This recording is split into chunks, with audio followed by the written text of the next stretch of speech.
안녕하세요, 판테타입니다.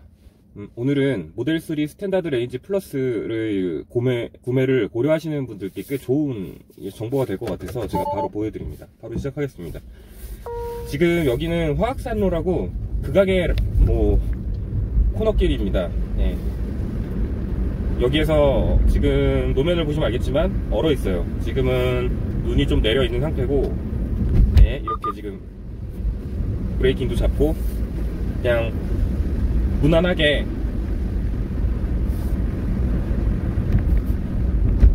주행을 하도록 하겠습니다.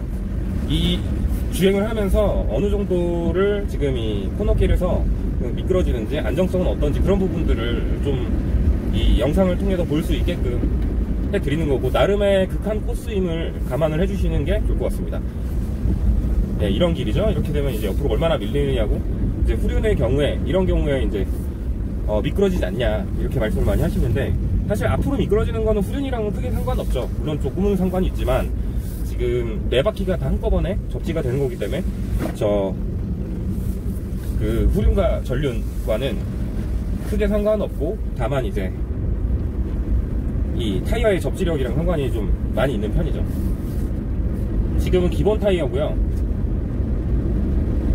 보시면 알겠지만 이런 부분에 블랙 아이스가 있을 가능성이 높습니다. 그래서 이제 감속을 하면서 이제 들어가고 있고요. 예, 있네요. 이런 부분에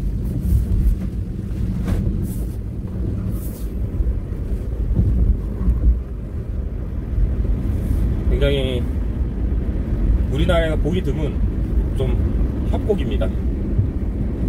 제가 개인적으로 좀 좋아하는 길이기도 해요.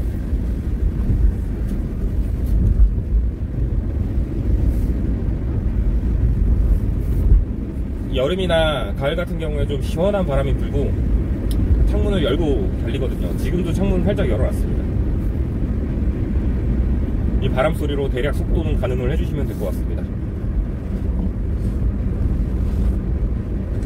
일반 차량보단 조금은 빠르게 주행은 하고 있어요. 그렇다고 무리하게 절대는 주행은 하고 있지 않고요. 이 길은 차가 없죠. 차가 없지만 아주 간간히 오는 차가 있을 수도 있습니다. 일단 지금은 이제 내리막이고요. 이제 여기서 오르막으로 다시 전환을 해볼게요.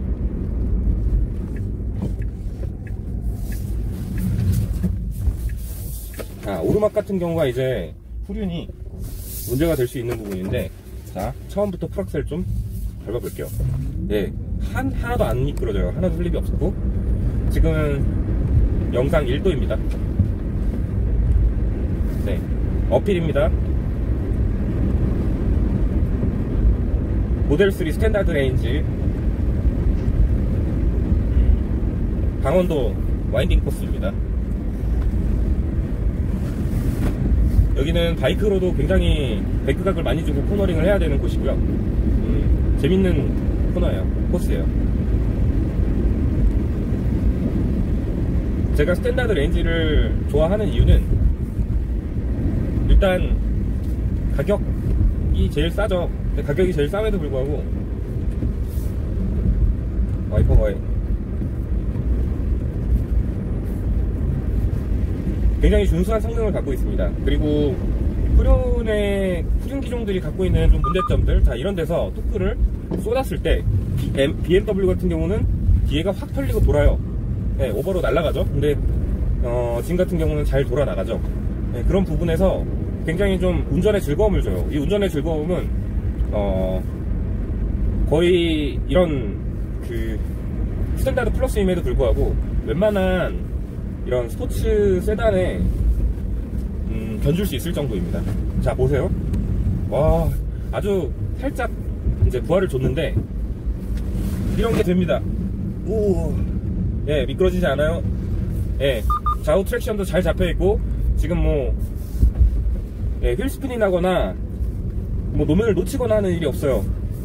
지금 어차피 지금 직사항선을 받아서 노면은 그냥 비온 노면 정도일 텐데,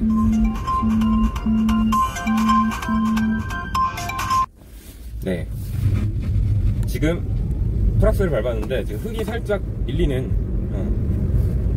소리가 났습니다. 그래도 이제 앞으로 이제 그 진행 방향은 가죠. 트랙션 컨트롤이 이런 부분에서는 잘 됩니다. 이게 많이 미끄러져도 옆으로 가거나 밀리지 않아서 좀 좋아요. 근데 그거는 뭐 그냥 이제 기본적으로 해줘야 되는 것 같아요. 일단 국산 차량이랑 비교를 한다면 지금 같은 길에 만약 이게 코나다, 코나 EV다 혹은 니로다라고 했을 때 이런 식으로 돼서 가면 자, 저 앞에서 한번 예를 들어 볼게요. 딱 이런 길에서 제가 소리로 입으로 시뮬레이션 해볼게요. 이렇게 끼 이제 브레이크 잡고 팍 하면은 이게 이 휠스핀 툭 하면서 이제 휠이 막 헛돌아요. 앞에 헛돈 다음에 이제 막 차를 막 끌고 가는 거죠. 네, 그게 이제 그 니로 코나의 종특 특징입니다. 그리고 테슬라 같은 경우는 아까 말씀드린 것처럼 뭐 언제 미끄러졌냐, 미끄러뜨리지 마라, 약간 이런 게 있고요. 트랙 모드에 드리프트 모드로 하지 않는 이상 뭐 사실 미끄러뜨리는 걸 의도할 수 없어요. 그리고 사실 그렇게 타는 게 뭐 장난꾸러기 같고 좀 위험한 주행이기 때문에 좋은 건 아니겠죠. 그래서 무난하게 AW나 혹은 후륜이라도 괜찮다. 그러면은 또 다른 차랑 비교를 해서 제가 이 주행감을 이렇게 말씀을 좀 드려보겠습니다. 자, 이런 코너에서, 그러니까 이번엔 이제 평지예요. 평지이자 약간 이제 어필인데, 일단 제동은 좀 그래요. 제동이 막 좋진 않죠. 그리고 일반 타이어고 4계절 타이어이기 때문에 에너지 세이빙 타이어고 약간 통통 찌는 느낌도 좀 있고 한데, 이건 한국 타이어로 바꾸면 해결됩니다. 그리고 제동력은 그냥 무난한 일반 세단이라고 생각을 하시면 돼요. 그리고 또 한 가지는 이게 이제 일반 테슬라랑 비교를 했을 때 장점은 이게 후륜이라 가벼워요. 그래가지고 이게 이 힘을 받는 것도 등 쪽이고, 브레이크를 밟으면 물론 앞에서 이렇게 물론 전체적으로 다 잘 멈춰주긴 하는데, 일단 기본적으로 지금 모든 구동이 뒤에서 일어나기 때문에 굉장히 후륜의 느낌을 그대로 받게 됩니다. 그리고 앞이 좀 가벼워서 약간 들뜨는 경향이 있어요. 약간 울렁거리는 게 있는 거죠. 이렇게 했을 때 앞이 들뜨고, 이렇게 했을 때 앞이 좀 꽂히고, 피칭이 조금은 있어요. 아마 롱레인지보다 있을 거라고 생각합니다. 자, 다시 다운힐인데, 다운힐의 경우는 뭐 그야말로 타이어 성능이랑 접지력으로 그리고 차의 밸런스로 승부를 하는 것이기 때문에 사실 뭐 여기서 날리면서 타면은 그거는 범죄죠. 그렇게 타면 안 되고, 그래도 공도에서 어느 정도 빠르고 안전하게 탈 수 있는 차다 정도로 봤을 때 뭐 이 정도는 된다는 거죠. 그래서 뭐 보통 이런 정도로 가고 있으면 앞에 차들이 이제 없을 때나 이렇게 갈 수가 있는 거고, 평상시에는 이렇게 못 가죠. 앞에 차들이 항상 이렇게 천천히 가니까요. 자, 일단 그런 특징이 있고요. 다운힐은 어떻게 보면 조금은 좀 평이해요. 평이하다는 게 지금 이런 식으로 제동을 하고 이렇게 가고, 이제 여기서도 적절한 속도로 제동을 해서 그립을 잃지 않는 정도로 계속 가줍니다. 이렇게. 그러면은 뭐 무난하게 가죠. 근데 지금도 이렇게 되는 속도가 벌써 좀 규정 속도에서 한참 초과되기 때문에 충분히 즐기는 데는 재밌을 거고, 그리고 이런 길이 가끔 있다는 거죠. 그리고 저런 도로가 이게 기본적으로 모델 SX보다 훨씬 가벼운 차이기 때문에 지금 저런 요철이 있을 때 차가 다른 스포츠 기종처럼 뜹니다. 포르쉐나 뭐 BM 같은 것처럼 이게 차가 떠요. 차가 뜨면 그립을 잃죠. 그럼 그때 이제 그 다음에 이제 카운터를 잡아주든지 다시 이렇게 적응을 해야 되는데, 뭐 그런 것도 나름 느낄 수 있다는 게 있죠. 근데 뭐 그게 심하진 않습니다. 이렇게 언더가 날 뻔했는데 뭐 방금 사실 나긴 났어요. 솔직히 쭉 미끄러져서 옆으로 가서 뭐 약간 이렇게 갔죠. 파워 슬라이딩을 했는데 사실 뭐 그게 그럼에도 불구하고 이게 뒤에서 출력을 주지 않는 이상 언더가 나진 않아요. 그래서 아니, 언더가 나지 않는 게 아니라 약간 언더 성향이 있긴 있어요. 테슬라가 특히 앞서스가 그렇고, 그리고 뒷서스의 지금 운동감은 저는 굉장히 모델3의 뒷서스를 좋아하는데, 이게 멀티링크로 정말 전후좌우로 이렇게 운동감을 할 수 있게끔 해주고, 앞은 약간은 좀 나무토막 같아요. 앞은 모델 S랑 그렇게 크게 모양이 다르지도 않고 뭐 그런 특징이 있습니다. 일단은 지금 같은 경우도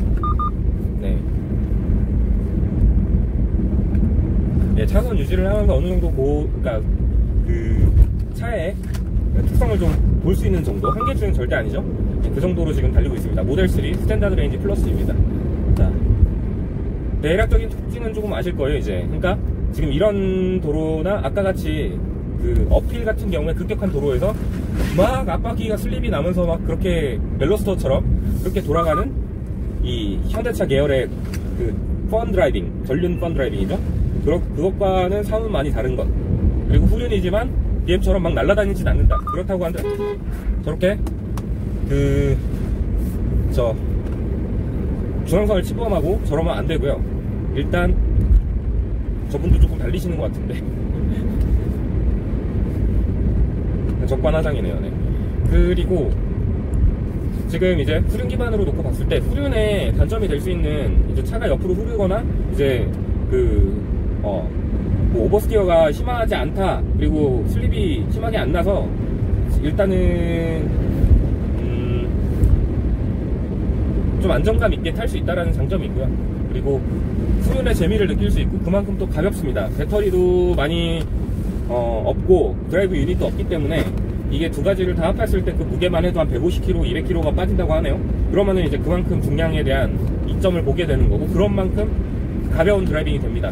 그래서 스탠다드 레인지 플러스도 좋아하는 거예요. 실제로 주변에 차를 좋아하시는 분들이나 이런 분들도 딱 타시고 하시는 말씀이, 와, 기본인데도 굉장히 발군의 성능이네요, 나쁘지 않습니다, 좋네요, 이렇게 지금 얘기를 하셨고, 아무튼 간에 저는 이 차량은 굉장히 재밌게 타는 차예요. 그리고 연비가 무엇보다 엄청 좋아가지고, 이게 아무래도 모터가 하나밖에 없고, 또 한 가지는